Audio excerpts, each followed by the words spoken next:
대신증권 해외 주식 수수료 0.07%, 환전 후대 95%, 비대면 계좌만 있으면 누구나 신청 가능.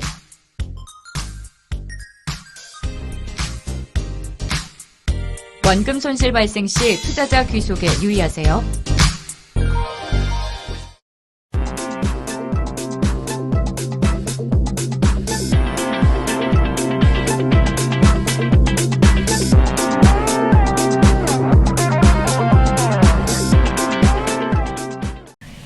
메리츠증권과 함께하는 내년도 시장 전략 세워보고 또 업종별 전망 확인해보는 우리 교육 영상 여러분들 많이들 보고 계실 테고요. 또 거기 보면은 뭐 책 읽기 관련된 강의나 또 무료로 저희가 제공드리는 자료 그리고 앞서서 우리 김프로님께서 내레이션 해주셨던 이 3% 다이어리까지 저희가 무료로 증정해드리는 예. 걸로 알고 있어요. 근데 저는 이거 받았어요. 최근에.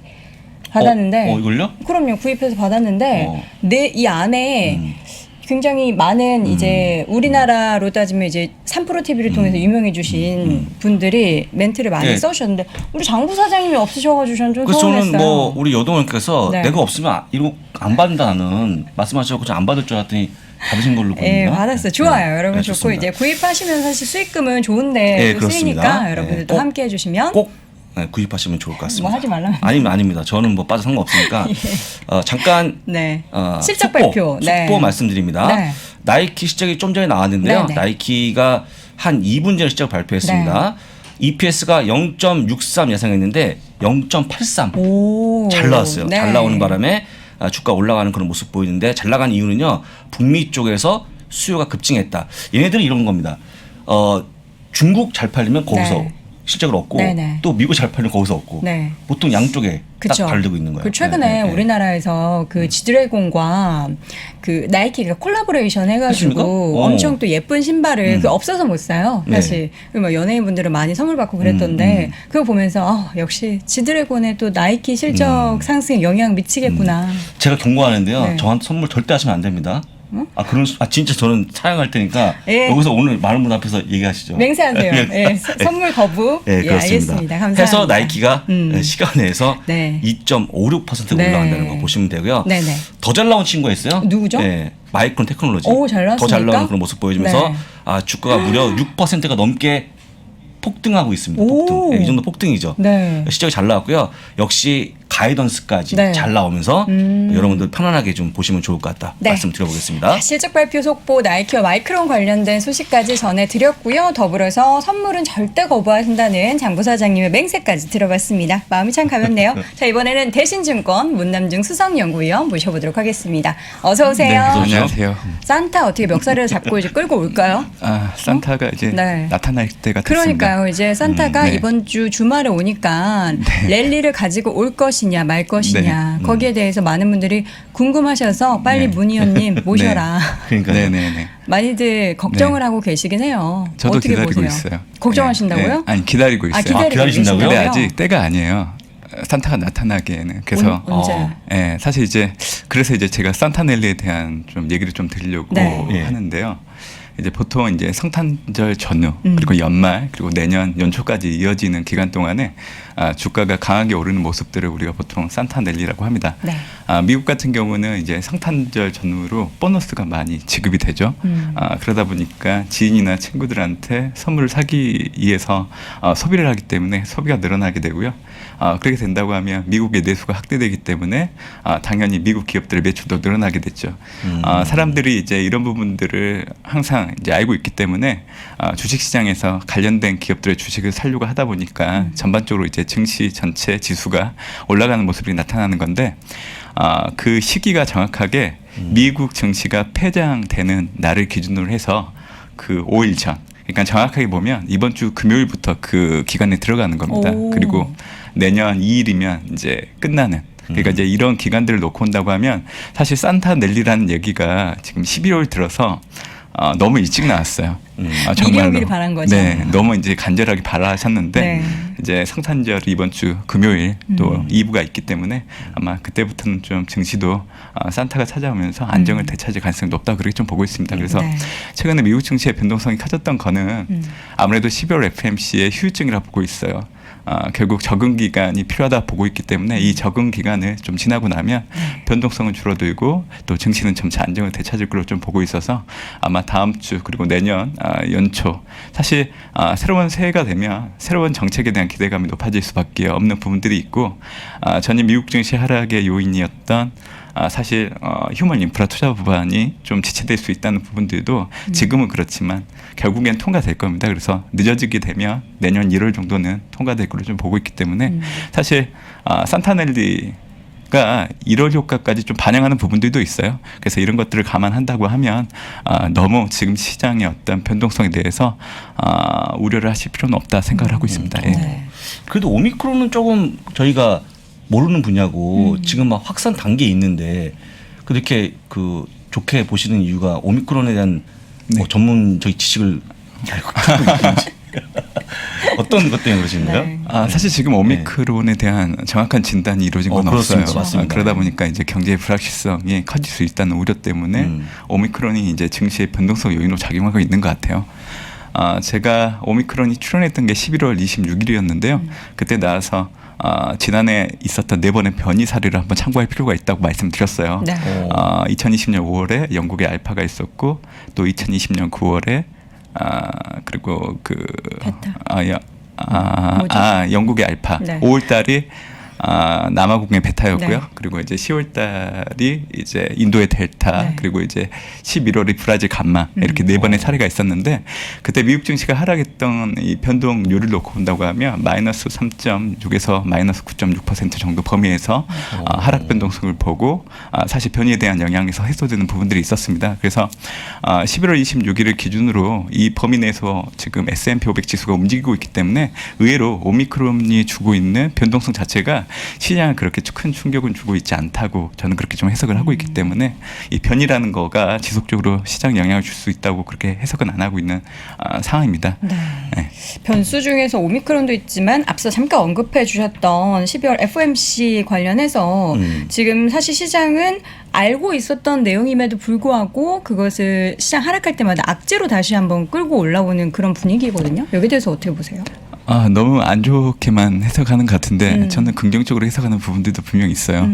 왜냐하면 11월 FOMC를 통해서 연준의 향후 통화정책 수순에 대한 투명성을 많이 높여졌다고 전 봐요. 왜냐하면 그동안은 불확실한 내용들을 바탕으로 항상 시장이 경계감을 가질 수 있게 불안을 좀 조정한 부분들이 있었는데 이번에는 명확하게 얘기를 해줬잖아요. 테이퍼링의 규모도 내년 1월부터 300억 달러씩 늘리고 이렇게 된다고 하면 테이퍼링은 3월에 종료가 되고 또 내년에는 기준금리를 3에 올리고 2023년에도 3에 올리고 2024년에는 2회를 올리겠다. 이런 것들을 점도표를 통해서 명확하게 얘기를 해줬고 또 그동안 인플레이션이 일시적이지 않다고 했던 부분들에 대한 문구들도 삭제한 부분들. 그래서 저는 명확하게 해줬다고 생각을 하고 있기 때문에 오히려 투명성을 높여줬다 보고 있습니다. 그래서 지금의 시장이 통화 정책의 가속화에 관심을 두면서 좀 증시의 변동성을 높이는 요인들은 있지만 점차 연준의 통화 정책이 투명해졌다는 쪽에 포커스가 맞춰지면서 오히려 이제 지금보다는 시장을 해석하는 게 좀 긍정적으로 바뀔 수 있는 부분들이 분명히 있다고 생각을 하고 있고요. 강조드리고 싶은 얘기는 통화정책 가속화가 결국에는 내년에는 물가 상승 압력을 낮춰줄 겁니다. 지금 현재 올해 사실 시장의 가장 큰 변수가 물가가 높게 나온다는 거였잖아요. 근데 통화정책 가속화는 물가를 낮추는 요인이기 때문에 긍정적으로 해석하셔도 되고요. 그리고 이제 미국 경제에 대해서 올해 같은 경우에는 성장률을 낮췄어요. 마이너스 0.4%포인트 정도. 근데 내년 같은 경우에는 4%를 제시하면서 오히려 0.2%포인트 올렸거든요. 그러니까 미국 경제에 대한 자신감을 보여줬어요. 그래서 이런 것들은 분명 증시에는 불꽃이 될 수 있다고 생각을 하고 있는 거고요. 사실 연준의 FOMC가 끝났기 때문에 이제는 그동안 버려졌던 이 미국 본연의 가치가 이제 증시에 반영될 가능성이 높다 봐요. 사실 셧다운과 디폴트 우려에 대한 부분들은 지금 증시에 전혀 반영되지 않고 있는 부분들이 있고 산타넬리는 좀 늦게 오고 있지만 결국 찾아올 거예요. 그래서 이런 부분들도 좀 반영될 수 있는 부분들이 있고 미국 증시는 과거 계속 10월에는 계속 올랐습니다. 이런 계절적인 패턴을 또 무시하면 안 되거든요. 그래서 이런 것들을 감안하면 연말까지 미국 증시에 대한 낙관적인 기대를 좀 가지고 하시는 게 좋겠다는 생각을 하고 있고요. 제가 투자자분들에게 좀 드리고 싶은 얘기는 내가 매수한 어떤 미국 자산들이 바로 올라가면 좋죠. 네. 근데 이게 쉽지가 않아요. 사람인지라. 그래서 보통 미국 증시가 올라가는 패턴들을 보면 상승과 하락을 반복하면서 저점이 높아지는 형태로 추세적으로 올라가는 게 미국 증시의 대표적인 모습이에요. 그래서 지금 현재 미국 자산을 가지고 있으시면 되고요. 혹시나 미국 자산에 대해서 그동안 관심을 가지고 있으신 분들 입장에서는 지금 또 좋은 매수 기회가 되는 거예요. 제가 이제 경기 순환과 주식시장 전개 과정에 대한 얘기를 가끔씩 나와서 얘기를 하고 있는데 오늘은 제가 여러분들께 2026년 9월까지는 좀 편안하게 미국 주식 해도 된다는 얘기를 좀 드리려고. 2026년이요? 네. 네. 2026년 네. 9월 17일까지요? 아니요, 9월이요. 9월 17일 오후 4시까지입니까?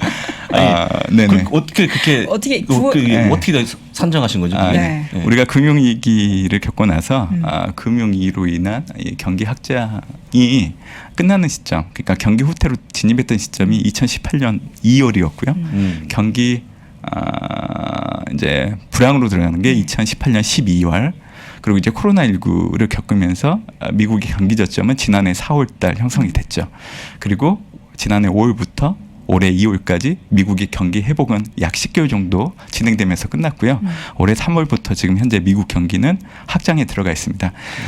사실 과거 4차례 위기가 있었어요. 모두 다 미국과 연관된 글로벌 위기였는데 일단 제2차 오일 쇼크도 있었고요. 그리고 90년대 저축대부조합 사태, 2008년도 금융위기도 있었고, 그리고 2000년도 닷컴 버블도 있었잖아요.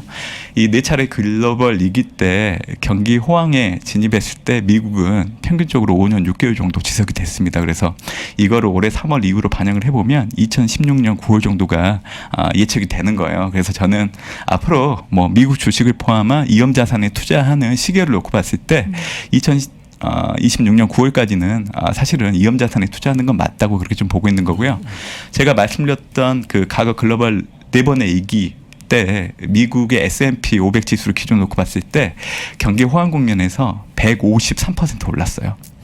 코로나19로 인한 경기 저점 형성 이후에 이제 경기 호황에 들어갔다 말씀드렸는데 경기 호황이 올해 3월달에 들어갔다 말씀드렸어요. 그래서 올해 3월을 기준으로 올해 10월까지의 그 S&P 500 지수 수익률을 놓고 본다고 하면 21% 올라갔습니다. 그러니까 앞으로 남아있는 기간 동안에 130% 정도는 S&P 500 지수가 더 올라갈 여지가 있다는 거예요. 그러니까 제가 이 얘기를 해드릴 이유는 너무 일희일비할 필요가 없다.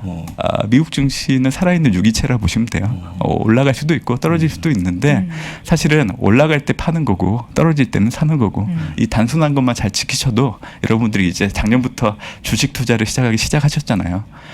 사실 하루 이틀 하고 나서 끝내는 건 아니기 때문에 이런 미국의 경기 순환을 고려하신다고 하면 여전히 주식 시장에서 투자해서 얻어갈 수 있는 열매는 충분히 많다 생각을 하고 있기 때문에 너무 걱정은 안 하실 필요가 있다 얘기를 좀 드리고 싶어요. 그럼 두 가지인데요.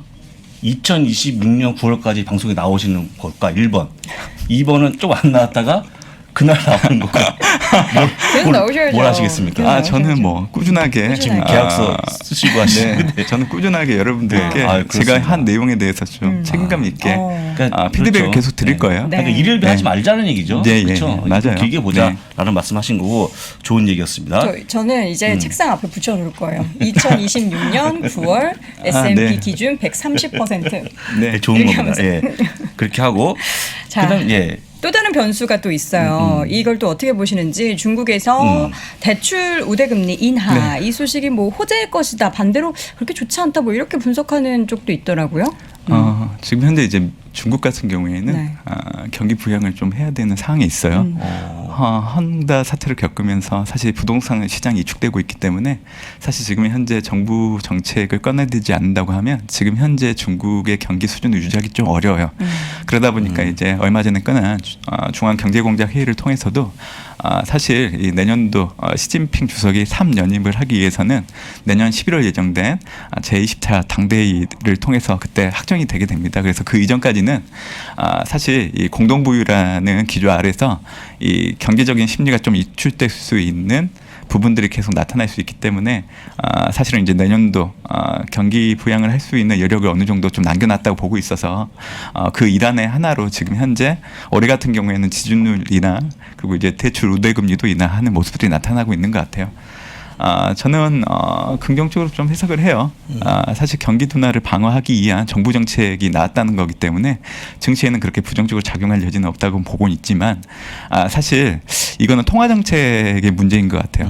그러니까 중국이 기준금리라고 할 수 있는 대출 우대금리를 인하하게 되면 결국 그 자금들이 어디로 갈까요? 미국 같은 경우에는 내년 기준금리를 4번 정도 올린다고 하면 당연히 중국에 있던 자금들이 결국 미국으로 들어갈 수밖에 없습니다. 결국 이런 부분들이 지금 현재 시장에 영향을 주고 있는 부분들인데 이 부분이 어느 정도 시장에 반영된다고 하면 결국 이 금리 인하에 대한 효과는 이 경기 그리고 이제 주식시장에 반영될 수밖에 없어요. 시차를 두고. 그렇기 때문에 올해보다는 내년도 당연히 중국 증시는 수준으로 놓고 봤을 때 올라갈 여지가 있다고 그렇게 좀 보고 있는 부분들이 있고요. 결국에는 경기 대응을 위한 일환이라 그렇게 좀 봐주시면 될 것 같고 내년도 중국 정부가 경기 부양을 위한 확장적인 재정 정책을 계속 할 겁니다. 물론 이제 통화 정책 부분들은 좀 보수적으로 가지고 갈 수는 있겠지만 지금 중국 정부는 중소기업에 대한 대출에 대해서는 확장적으로 하고 있는 부분들이 있어요. 그래서 선별적으로 하는 정책들은 내년도도 이어질 가능성이 있다 그렇게 좀 봐주시면 될 것 같고요.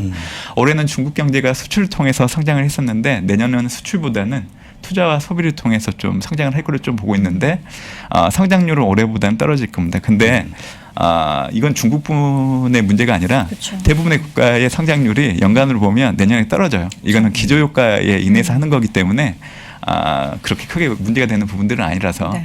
일단 지금에 대한 일환들이 대부분 이제 중국 경기 수준을 유지하기 위한 일환이라고 그렇게 해석을 해주시면 좋을 것 같습니다. 네. 지금 마지막 변수로는 앞서서도 잠깐 언급을 해주셨는데 이제 간밤에 시장을 하락하게 만들었던 원인 중 하나가 미국의 그 휴먼 인프라 투자 법안 관련해서 반대표가 하나 더 생기면서 지금 박빙의 승부인데 1월이면 통과할 것이다라고 또 정리를 네. 해주셨어요. 그럼 여기에 대해서도 우리가 큰 우려할 필요는 없는 건가요? 일단 통과가 될 건데 네. 결국 그 시기가 언제이냐가 중요한 것 같아요. 그리고 지금 중요한 거는 민주당 내 맨친 의원이 반대를 해가지고 네. 지금 지연이 되는 겁니다. 상원은 민주당 공화당 의석수가 50대 50이기 때문에 결국 이 부통령 캐스팅 보트를 통해서 대부분 이제 법안을 통과하는 구조로 되어 있는 상황이죠. 올해 같은 경우에는 그 예상 조정 절차를 아껴뒀던 이유가 이 휴먼 인프라 투자 법안을 통과시키기 위해서 사실 그동안 쓰지 않았어요. 바이든 행정부가. 근데 이제 조 맨친 의원이 지금 반대를 하고 있기 때문에 결국 49대 50이잖아요. 이거는 캐스팅 보트를 하더라도 통과될 수 없는 부분이에요. 그래서 조 맨친 의원의 어떤 생각들을 바꾸기 위한 바이든 대통령 계속 소통을 할 거고요. 네. 그러다 보면 아마 지금 현재 1조 7,500억 달러 규모인 이 규모를 조금 줄이면서 좀 합의점을 찾아가지 않을까 생각을 하고 있어요. 사실 맨친 의원 때문에 지금 3조 5천억 달러 규모 되는 법안을 1조 7,500억 달러까지 내려놓은 상황인데 사실 맨친 의원이 반대하는 이유가 틀린 것도 아니에요. 사실 부양책을 늘리게 되면 물가는 올라갈 수밖에 없거든요. 그래서 그 부분으로 인해서 반대를 하고 있는데 아무래도 소통을 잘 하다 보면 늦어져도 내년 1월 정도면 통과될 여지가 있기 때문에 아마 올해보다는 내년도 또 미국 시장이 지금 현 수준보다 올라갈 수 있는 한 가지 요인으로 작용할 수 있는 여지는 있다고 생각을 하고 있습니다. 네. 그렇군요.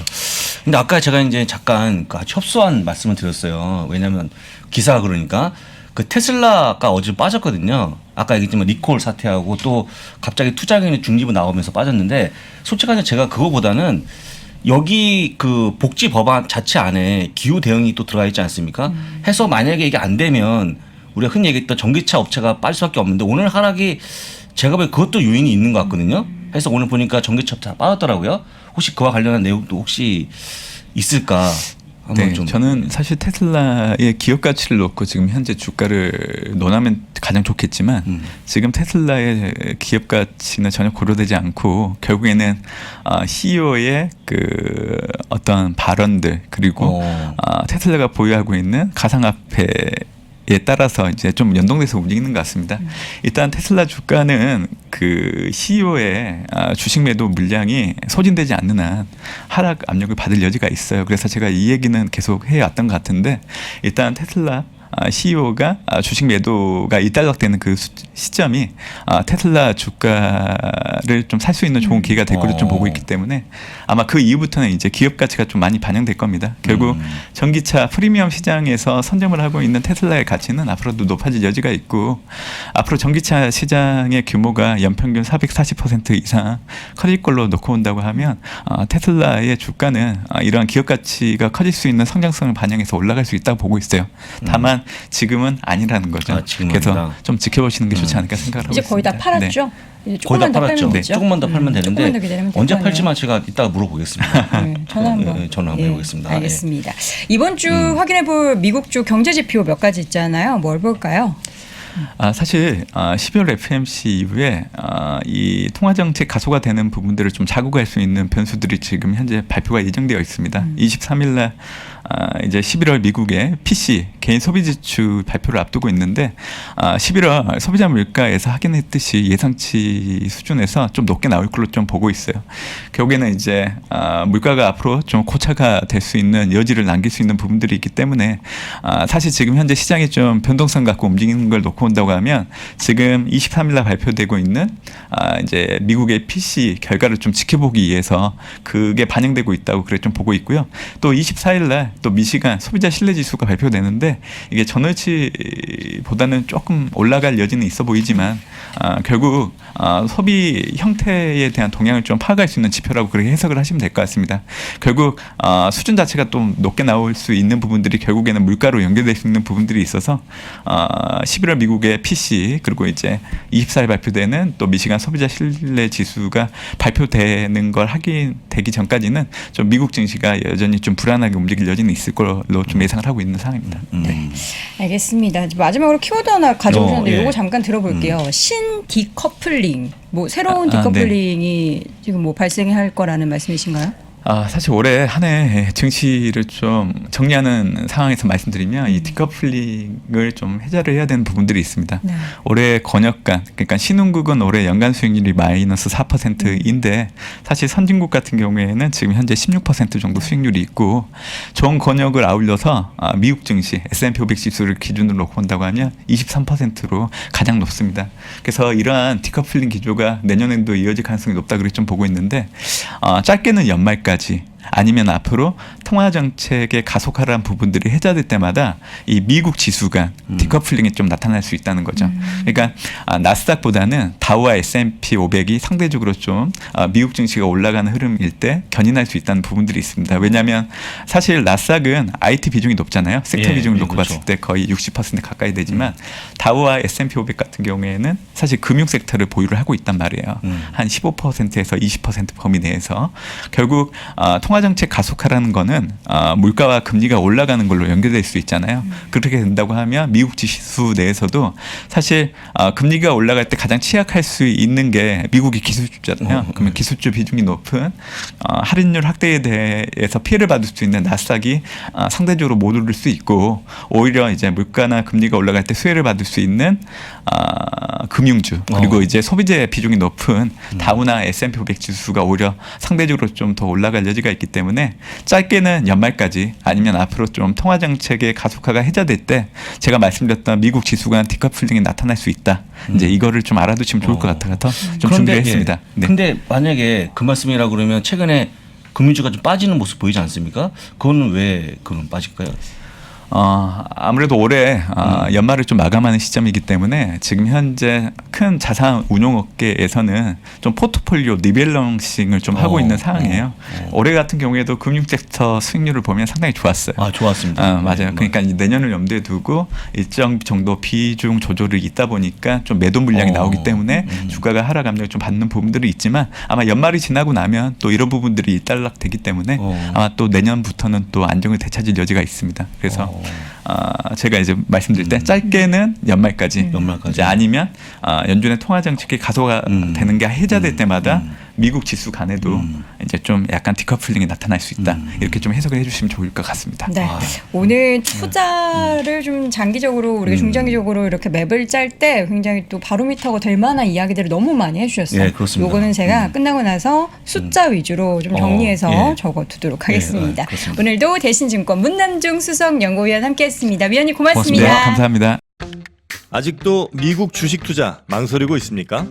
이 미국 주식 좋은 건 알겠는데 아직도 망설이는 당신을 위해 미국 주식 분야 최장수 베스트셀러 미국 주식이 답이다 개정판이 출간됐습니다. 코로나19 이후 달라진 시장 트렌드, 2020년 이후의 유망 종목, 또 테마별 추천 ETF까지 한 권에 모두 담아냈습니다. 글로벌 투자의 중심으로 당신을 이끌어줄 미국 주식이 답이다 개정판 강의와 함께 보시면 더욱 좋습니다. 지금 전국 서점과 온라인에서 만나보세요.